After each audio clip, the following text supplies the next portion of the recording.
Hi, I'm John Persinos, Editorial Director of Investing Daily. Welcome to my video presentation for Monday, November 6.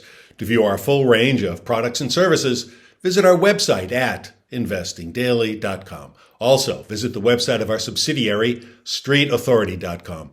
As a kid growing up along the Massachusetts coast, I did a lot of sailing. As a sailor, you learn that you can't direct the wind, but you can adjust the sails.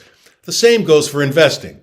You can't fight the market's momentum, nor can you fight the Federal Reserve. However, you can adjust your portfolio to the prevailing winds.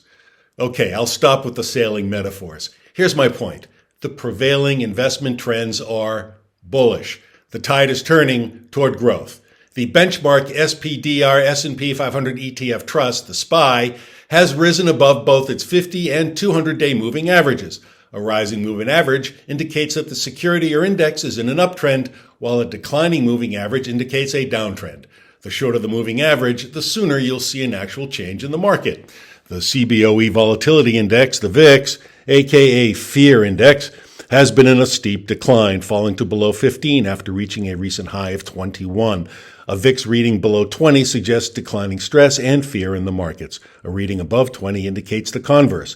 The New York Stock Exchange Advanced Decline Line, the NIAD, has been rising, a sign of improving market breadth. When NIAD rises, it's a bullish trend because more stocks are advancing than declining. A falling NIAD line is bearish for the opposite reason.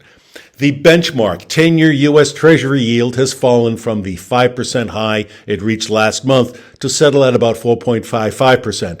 The decline in the 10-year Treasury yield suggests that we're close to reaching peak rates as Wall Street's inflation worries subside. Earnings season has been encouraging too. Overall, 81% of S&P 500 companies have reported actual results for Q3 2023 to date. Among these companies, 82% have reported actual earnings above estimates, which is above the 5-year average of 77% and above the 10-year average of 74%. However, Wall Street has expressed disappointment with some companies even when they beat expectations. A notable example last week was Apple, which surpassed expectations on the top and bottom lines, but analysts still saw signs that the company is losing momentum. Shares of the Cupertino giant sank in the wake of the quarterly report card.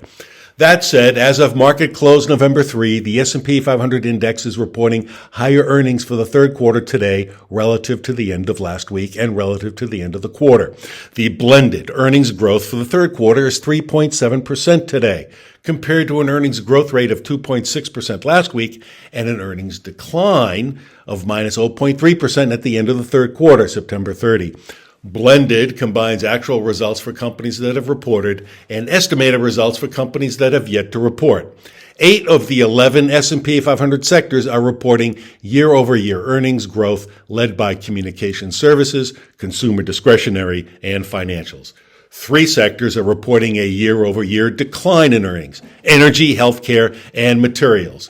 These factors all contributed to a sharp rally in stocks last week, with the main U.S. stock market indices posting the following weekly gains: the Dow Jones Industrial Average plus 5.1%, the S&P 500 plus 5.9%, and the Nasdaq plus 6.6%. The falling price of crude oil has been a major factor driving inflation expectations lower. Economic deceleration points to less demand for oil, which has been weighing on prices. That's a disinflationary trend. The Fed held rates steady at its meeting last week, as widely expected, but it took a more moderate stance toward upcoming rate decisions. The Fed's tightening cycle seems to be nearing an end, which is a powerful tailwind for stocks. During the past 2 months, stocks have slumped as rising rates dispirited investors. September and October presented treacherous waters for investors. But as we approach the end of the fourth quarter, the sailing should be smoother. Seasonality also is in our favor. Historically, the final 2 months of the year have been positive for stock market returns. That means the declines of the last 2 months have created buying opportunities. Now let's take a look at the week ahead. We face a light week in terms of economic reports and events. Wholesale inventories Wednesday, initial jobless claims, and Fed Chair Jerome Powell appears on a panel hosted by the International Monetary Fund Thursday. As I've just noted, a major factor driving stock market gains right now is the collective feeling on Wall Street that we've witnessed peak interest rates. Which brings me to the utilities sector. Among the publications that I edit is our premium trading service, Utility Forecaster. My colleague, Robert Rapier, is the chief investment strategist. As you position your portfolio for next year, turn to utility stocks. These stable, high-dividend stalwarts provide shelter from the storm. The utility sector, it's gotten clobbered lately by rising interest rates, but it's poised to rebound when the Fed pivots in 2024. That means value plays are ready for the picking. However, you need to pick the right ones. For our list of the highest quality utility stocks, click the URL at the bottom of the article that accompanies this video on the Investing Daily website. Well, that's it for today, and if you have any questions or feedback, please don't hesitate to email me at mailbag@investingdaily.com. Thanks for watching.